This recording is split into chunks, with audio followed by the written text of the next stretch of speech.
America's decision to freeze military aid to Ukraine could have a flow-on effect on Australia's own efforts to support the embattled country. Operations at a logistics hub in Poland have stalled, leading to complications over the delivery of several ageing Australian Abrams tanks to Ukraine. But Canberra says that it is still committed to assisting Ukraine against Russian aggression. Let's get analysis on this now with retired Army Major General Mick Ryan, who is also affiliated with the Centre for Strategic and International Studies, which has ties to weapons companies. Thank you so much for taking the time to speak with us today.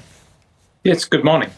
Now, Mick, before we actually get into the meat of the chat, I want to ask you about the significance of these Abrams tanks to Ukraine's wider strategy on the ground against Russian troops. Yeah, well, tanks are an essential part of ground combat, even in a country where there's a lot of drones being used.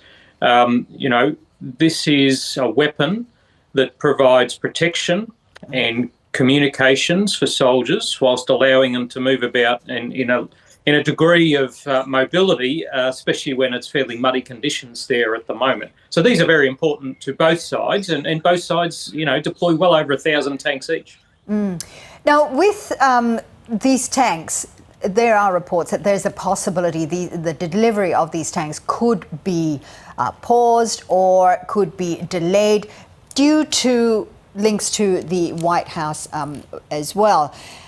Do you see a way around the Australian government going around this? Is there any way they could bypass this Polish logistics hub?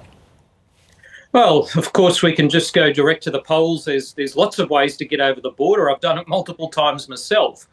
So working with the Polish military, rather than having to use this multinational approach, might be a way of looking at it, as well as using civil contractors. I mean, stuff goes over that border all the time.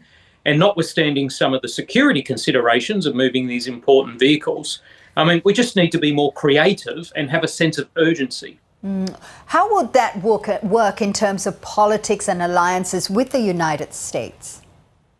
Well, the Americans have already approved us to send these things, so it shouldn't be a big issue here. If we're finding a way around having to rely on the Americans, isn't that what the Trump administration's trying to work with all these allies to do?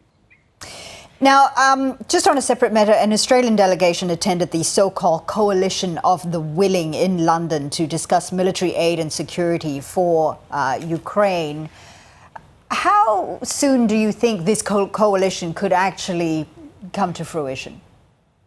Well, I think it's already come to fruition. You've seen the Europeans, the Canadians, and now Australia say that we continue to stand by Ukraine regardless of what other countries might be doing, and that there's a requirement for long-term support, whether it's military support or eventually with reconstruction and other areas to rebuild the Ukrainian state. So I think this is a very important measure. The Europeans are leading the way, particularly Eastern Europeans, and Australia should play its role as a G20 member. The question, too, is that if this coalition of the willing then becomes a peacekeeping force, shall we say, on the border between Ukraine and Russia, what would be the difference between that force and NATO troops deployed in a similar region?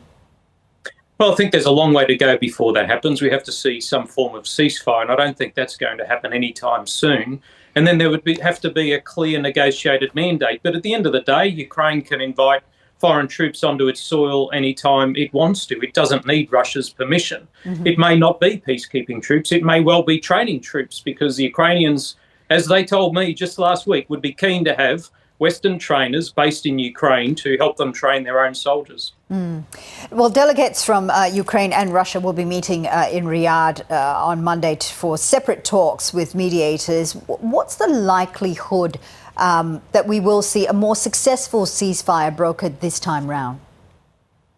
I give it 50-50 at best. I think, the negotiating approach you've seen from the Americans and the statements from key American negotiators is to go with the Russian position. We've seen them mimic exactly Russian talking points on the war and Russia's peace position.